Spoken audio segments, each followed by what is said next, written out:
Okay, so Unity is supposedly having like a large response in a couple of days. That's going to determine whether or not I fully move forward with the full-on video on the subject. So for now, at least, I got my Ahsoka vlog tomorrow. But for today, I thought I would talk about one game that dropped in Direct that I've been really enjoying, as have many others. So let's talk about F-Zero 99. This game marks the first installment in the series since F-Zero Climax and Game Boy Advance, which only officially came out in Japan, didn't sell too well at launch, and didn't get released overseas, but as I point out, it's not hard to find online. I would not say no to it being on Game Boy Advance Online either. So it basically takes the original design concept of the original Super Nintendo game from 1991, which is right here on my poster, and transplants that into a 99 simultaneous multiplayer Battle Royale title in the vein of Tetris 99.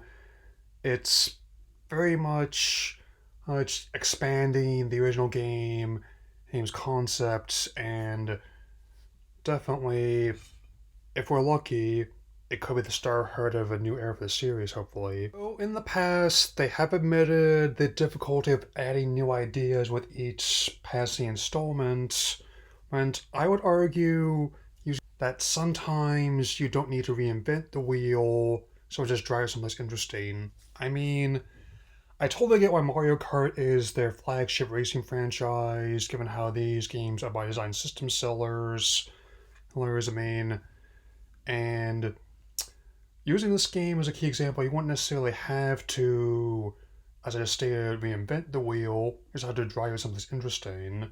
And I'd say that taking the original presentation and gameplay of the first game on Super Nintendo and applying it to this concept is definitely it. I mean, it's a simple, yet engaging, addictive, and challenging gameplay loop, especially good with persistent talk of a remaster F-Zero GX, which is a fan favorite title on the GameCube as well.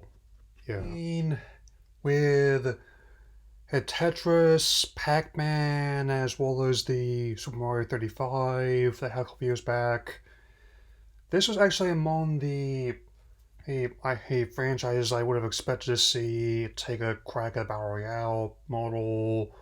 So, I mean, it's something that's distinct from the likes of Fortnite and PUBG and others.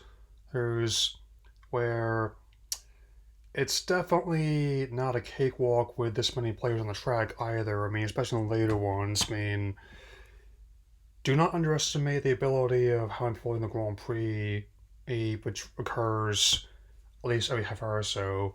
All I'm saying. I also like the customization option to give you a car as you progress as well. And if all goes well, hopefully, this means that the series could live on. Yes, there's a lot of talk online and in many corners about how to revive a dormant franchise, especially in video games. In this particular instance, I can't speak for others. Sometimes it just needs a simple new hook as well as a simple reminder about why people loved it to begin with, and I believe we've got that here. And that being the case, there's either going to be this or a demo of an upcoming, RPG and another franchise I haven't seen a new entry in a while. And I thought I'd get this one out of the way first. Anyway, that'll be all for now, and I'll see you tomorrow with my next vlog on Ahsoka. Take care, everyone.